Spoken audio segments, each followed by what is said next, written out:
the Greens topping the polls. So for the first time in modern British politics, the Greens are polling in first place. And I don't know about you, but it's exciting because it suggests that after years of being told that meaningful change is unrealistic, there seems to be some appetite for some legitimate change.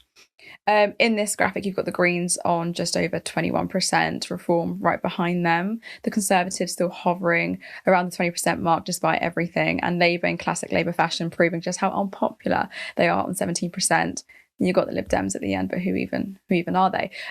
Polanski reacted to this, of course, and said, now, for the first time in British history, that a party to the left of Labour have topped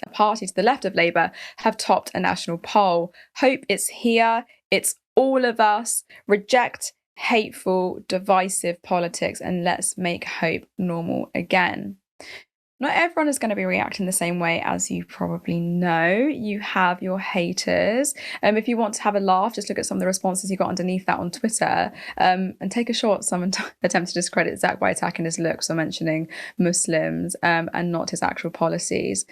Now, I'm not doing this story because it's showing that because every voter in that 21% mark has suddenly become a committed Green voter. Obviously not. This is, Britain, and we're still a country where people still get emotionally attached to where the potholes are and insist that they don't do politics whilst holding lots of political views at the breakfast table. But what the Greens are benefiting from is something more basic and potentially more powerful. They are increasingly being seen as a vehicle for discontent that is recognisably to Labour's left and, essentially, not stained by direct responsibility for the current mess that we're in Britain. They are the party onto which frustration, hope, and that anti-establishment energy can be projected by people who want change. What makes this poll genuinely striking isn't just that the Greens are in first place, it's the configuration of who is around them. Starmer hasn't responded well to this at all. In an article he wrote in The Guardian yesterday, he stated, workers, pensioners and children all better off. Ignore the critics. We really are standing up for working people. He then continued and said, nothing Labour has achieved came easily. Every success was hard fought and hard won against the pool of vested interest. And each time those warnings were proven wrong. Who is he actually chatting to? Who is he trying to convince? Because I think many people who are probably reading that article are going to say, you're wrong. And he's begging it a little bit. Does it not sound like he's panicking though? Standing up for working people, Starmer, you're no better than your opponents. So I do wonder where this man's backbone is and whether he believes the things that he's writing in this article. Because this is the same government that tried to cut disability benefits, then backed off when people kicked up a fuss, slashed winter fuel support, then scrambled to reverse it, floated policies like digital ID, then quietly dropped them, tried to delay local elections, then reversed under pressure, and keeps tweaking its own fiscal rules due to fiscal responsibility just to make the numbers work. He doesn't understand how anxiety works. He triggers that anxiety in people. So I think Starmer's buckling as a result of this poll. I do think it's important to note that Lord Ashcroft isn't the most reputable poll. It's not the most reliable. It doesn't have a great reputation. They're dated D-, and this is of course an outlier. In reality, it's doubtful that the Greens are the number one party. But does this mean that this is insignificant? I don't think so. This demonstrates the direction of travel. Would the Greens be number one on a D- rated poll even 6 months ago? No. So this clearly shows they are reaching new heights, that they're entering into new pockets of Britain, that they are not just a pressure party seeking to move politics to the left, but electorally are just as significant as the other parties. Because you've got the Greens leading in this party. Let's use this poll. People are hyping up, and I do think we should use it. You've got the Greens leading on just over 21%, and then right behind them, you've got Reform and the Conservatives. But I do wonder what this means in terms of which party could potentially be the main vehicle for working class representation. Because British politics historically has been structured around a kind of gravitational pull toward two dominant parties, as we know. Even when smaller parties rise, they tend to orbit around that center of gravity. You know, those votes consolidate and that pressure builds, and eventually things snap back into a recognizable shape. And that's usually, you know, Labour and Conservatives, with everyone else fighting for scraps at the edges. And then what we've got now feels like Britain is kind of in this uncharted territory, because when voters lose confidence in the main parties that have existed for God knows how long, they don't all calmly agree on the alternative. They scatter, and I feel like that's what's happening at the moment. You can see that unfolding right now, that they're scattering. They interpret the same economic pressure, the same unaffordable rent, the same stagnant wages, the same sense that things aren't working in completely different ways. Some are saying the system needs restructuring, that the system needs investing in, that wealth, housing, and public investment need to be fundamentally rethought. And others are saying that their issues they're facing are cultural, and that national identity is slipping, or that services are failing due to migration, believe it or not. And both of those responses are now showing up side by side in the polling. So instead of one party absorbing that discontent, you've got multiple parties feeding off of it simultaneously. But I think I'm talking so bloody much, and I want to bring Sean in. Sean, is it fair to say that polls shouldn't be taken? I mean, it's fair to say, sorry, that polls shouldn't be taken as scripture, particularly one that's Lord Ashcroft. But I think it's definitely a reasonable snapshot. Does this show signs of hope, or do people need to take this with a pinch of salt? Are the Greens benefiting from genuine alignment, or is it just that there's a political vacancy? I'm loving all the sort of religious language we're using. It should be taken as scripture or not, and things like that. That's quite funny for Easter. What do I think? Look, polls aren't scripture. You're right. They're more of a snapshot. But on that question of whether or not is this a sort of genuine political alignment or a political vacancy, I'd probably say a bit of both. The reason I'd say that is that, well, first of all, I think it just shows how important it is to have a positive vision or a positive message in politics, right? So you have to stand for something, and your whole campaign can't just be, oh, we're not as bad as those people. Those parties which don't have a positive message right now, particularly the main ones, so your Conservatives, your Labour. I mean, the only reason Labour won the last election is because they were just basically saying, guys, we're not the Conservatives, vote for us. It's not a sustainable solution. And therefore, what you're seeing is that the rise, I think, of both Reform and the Greens are heavily intertwined with the fact that they have a positive message, albeit different ones. So I think that when you're looking at the Green surge and the Reform surge, they're symptoms of the same disease, right? It's the failure of neoliberalism, because that is what the aftermath and like the kind of pieces that we're trying to pick up now, to actually provide people with either material security or a sense of who they are. So in many ways, I think that because, like I said sort of earlier, that, you know, we've sort of been spiritually hollowed out by neoliberalism, people don't have a sense of culture, we're increasingly atomized. I think the Greens are very good at targeting that material collapse, you know, cost of living, housing, the broken working contract, the sort of domination by the financial sector. These are all core pillars of their message. Whereas Reform are actually targeting identity collapse, is what I'd kind of put it as, right? This idea of nostalgia, belonging, you know, cultural recognition, and a feeling of something that's been lost. Because interestingly, if anyone takes a good look at the Reform policies, they're not going to do anything materially for real working people. Obviously, as we discussed, I believe that the Reform's version of identity is very degenerate. There's no authentic sort of recognition of people's identities for good's sake. I mean, I think they're very sinister and insidious behind the scenes. I think they know what they're doing as well. But the wider story of liberalism having sowed the seeds of its own demise, I think is the interesting one. So the question then of whether or not Green surge or Reform surges, I think is the sort of appetite for people to be self-aware around, or to understand what is their priority. Is it this story of identity or the story of their own material conditions?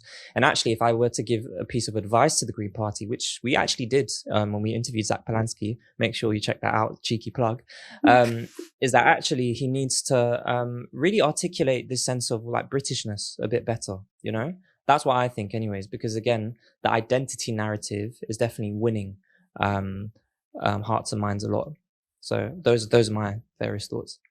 I actually completely agree with that. I say this all the time. I think every time I say this, I think people need to just, put a fiver somewhere, because I've always said that I think the Greens traditionally had to really venture away from looking like the tree hugging party, and I think they've done a decent job of that so far. But I do wonder, maybe you can give me your take on that, and it's whether, without Zach Polansky, would the Green Party still be a success? So he's not a standing MP yet, like he's the leader of the Green Party, but I do wonder whether, if remove Zach, would the Greens still have the momentum that they do, or is the Green Party literally just Zach Polansky and everyone following Zach Polansky?